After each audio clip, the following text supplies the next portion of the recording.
ဟုတ်ပါတယ်ဒါကတော့ကျွန်တော်ဘာလို့ချင်ဘတ်တန်နဲ့ချင်းတွေကိုလိုက်ရိုက်နေလဲဆိုတာကိုအားလုံးပဲသိချင်ကြမယ်လို့ထင်ပါတယ်ဆိုတော့ဇလန်းလေးရဲ့စာကိုပြန်သွားကြည့်လိုက်ကြရအောင်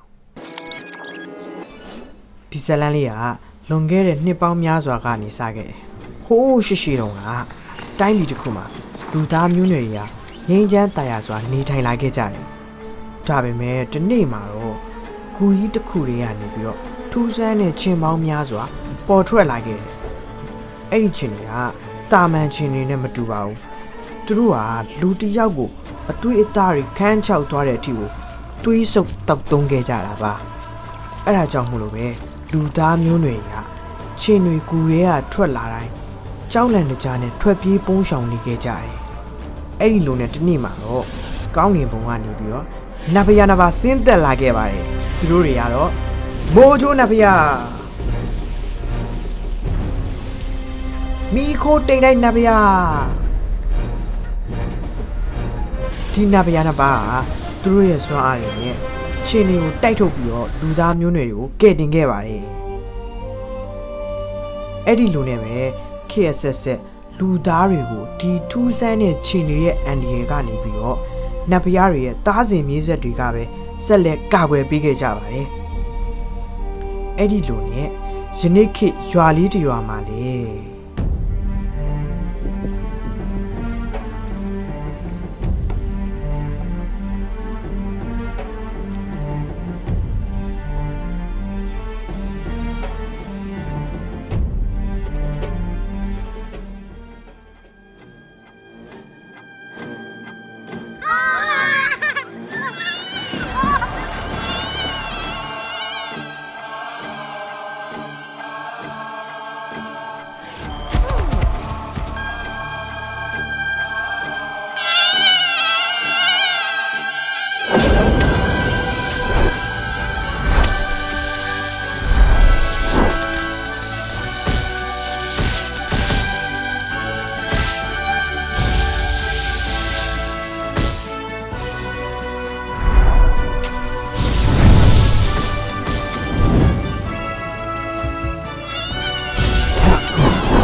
ဘတ်တန်3ကြောင်းစတာ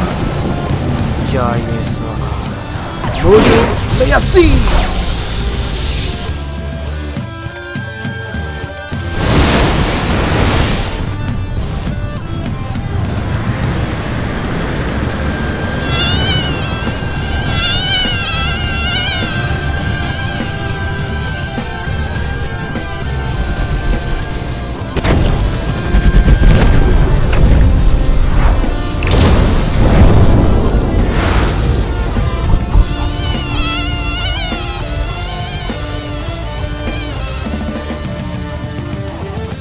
ဒီလိုနဲ့ကျွန်တော်တို့ညီကိုတွေကချင်းတွေကိုတိုက်ထုတ်ပေးလိုက်တာပေါ့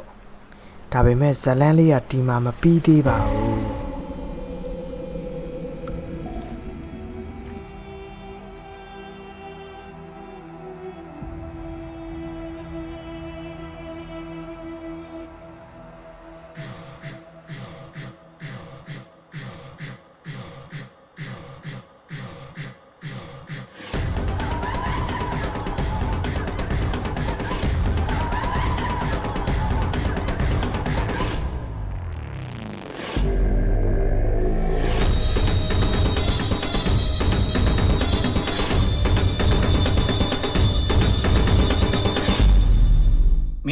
နဲ့ပွဲမပြီးသေးဘူးတော့ဟဲ့အောင်လေ